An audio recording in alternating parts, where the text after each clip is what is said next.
Hello everyone. Welcome to the news on December 19, 2022.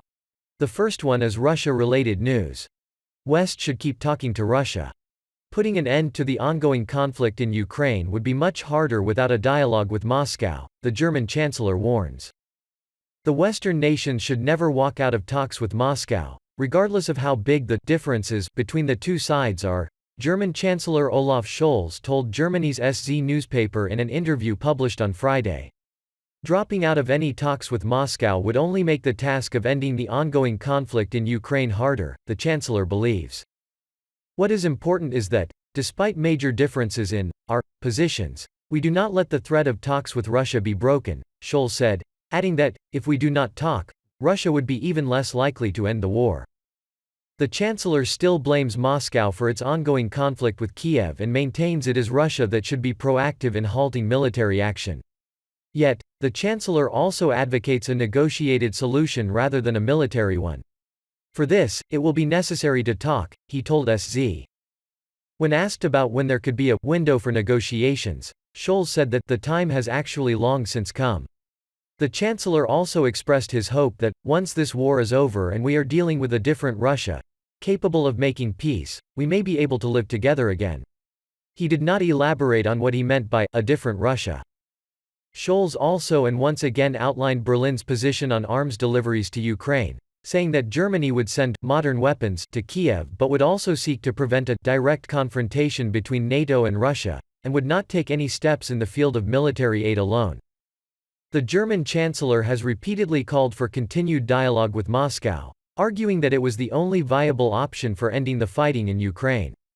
Earlier in December, he defended his decision to keep talking to Russian President Vladimir Putin by saying he wants to live to see the moment when it would be possible to get out of this situation. Scholz and Putin talked by phone on December 2. According to the Kremlin, the two discussed different aspects of the situation in Ukraine. Scholz then said he condemned the Russian airstrikes against what he called civilian infrastructure in Ukraine. In the Saturday interview with SZ, he also referred to these airstrikes as a clear violation of international law. Russian forces have been targeting some of Ukraine's energy infrastructure facilities since October. The Russian Defense Ministry believes these to be crucial for Kiev's military capability. Next newsletter is Croatian-related news. Croatian MPs reject EU training mission for Ukraine. Opponents argue the scheme could make Zagreb a target for Russia. Croatian lawmakers have failed to pass a motion for the Balkan country to join an EU program to train Ukrainian military personnel to fight against Russia. During a vote on Friday in the National Parliament, the Sabor, 97 MPs out of 151 supported the idea of training some 100 Ukrainian troops. The proposal required the backing of two-thirds of lawmakers, and fell short by several votes. Before the session, opponents of the European Union Military Assistance Mission argued that it could make Croatia a target for Russia. The program, which the bloc considers its widest military mission to date, is expected to prepare 15,000 Ukrainian servicemen on the territory of some 20 member states. It will cost European taxpayers around €100 million, around $106 million. EU Foreign Policy Chief Josep Borrell said in early December that 1,100 Kiev troops had already begun their training in various camps. However, in Croatia, which is a member of both the EU and NATO, the program led to a major rift in the leadership. President Zoran Milanovic, who is commander-in-chief of the Croatian Armed Forces, has strongly resisted involvement in the scheme. He argued that such a move would mean bringing the war into Croatia. This led Prime Minister Andrej Plenković, whose cabinet backed the mission, to accuse Milanovic of harboring pro-Russian views. The government put the issue before Parliament in an attempt to break the deadlock.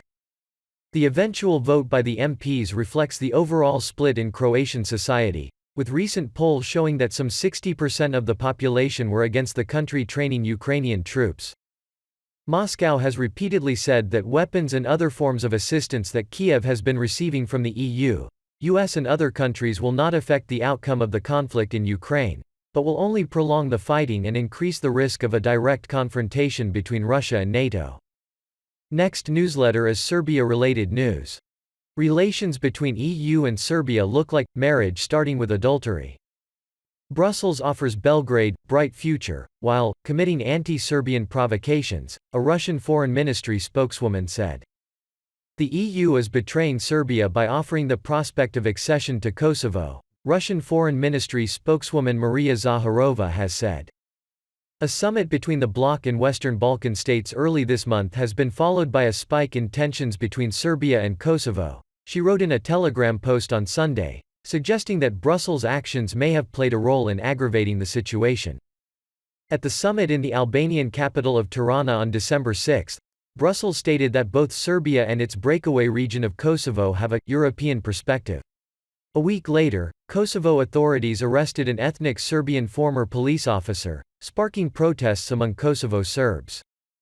As tensions were still running high on the streets of Kosovo cities, its Prime Minister, Albin Kurti, formally applied for EU membership, Zakharova noted, adding that a political process has been launched. A similar prospect of joining NATO allegedly prompted the former Georgian president, Mikhail Saakashvili, to attack Abkhazia and South Ossetia, as well as Russian peacekeepers stationed there back in 2008, Zakharova said, calling it an inspired impunity mechanism on the part of the West. The EU is leading Belgrade to a bright future, on one hand while committing anti-Serbian provocations with the other, the Russian Foreign Ministry spokeswoman claimed. This is betrayal from the outset, she added, comparing relations between Brussels and Belgrade to a marriage that starts with adultery. NATO seized Kosovo from Serbia in 1999, following the bombing of the country. The EU and US continue to support the breakaway region's independence, which was unilaterally declared by Kosovo in 2008. Serbia continues to view the region as part of its territory. The most recent standoff between Belgrade and Pristina follows a major deployment of ethnic Albanian police officers in areas populated by ethnic Serb majorities. It followed the arrest of an ex-cop accused of attacking an ethnically Albanian patrol. The escalation came just weeks after the EU persuaded Pristina to back down from a plan to ban Serbian license plates. Belgrade has accused the West of ignoring the grievances of Kosovo Serbs and noticing them only when they are on the barricades, while also calling on Kosovo Serbs to remain peaceful and not rise to provocation. The current Kosovo government insists it can only discuss full recognition with Belgrade, something Serbia has continued to refuse. Next newsletter is Poland-related news. Poland's police chief reveals details about explosive gifts from Ukraine. Ukrainian officials had reportedly assured their guest that souvenir grenade launchers were harmless. Commander-in-Chief of the Polish Police General Jarosław Szymczyk has confirmed in a radio interview that he was slightly injured by a blast when moving two grenade launchers given to him as gifts by Kiev officials.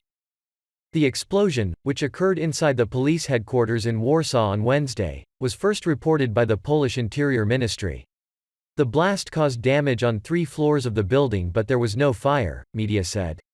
A civilian employee at the HQ also received minor injuries in the blast.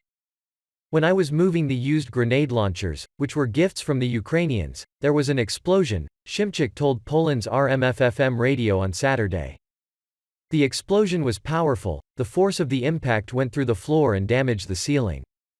RMF-FM also cited a source from a Polish delegation that had visited Ukraine as saying that Kiev officials gave Szymczyk 2 anti-tank grenade launchers as souvenirs.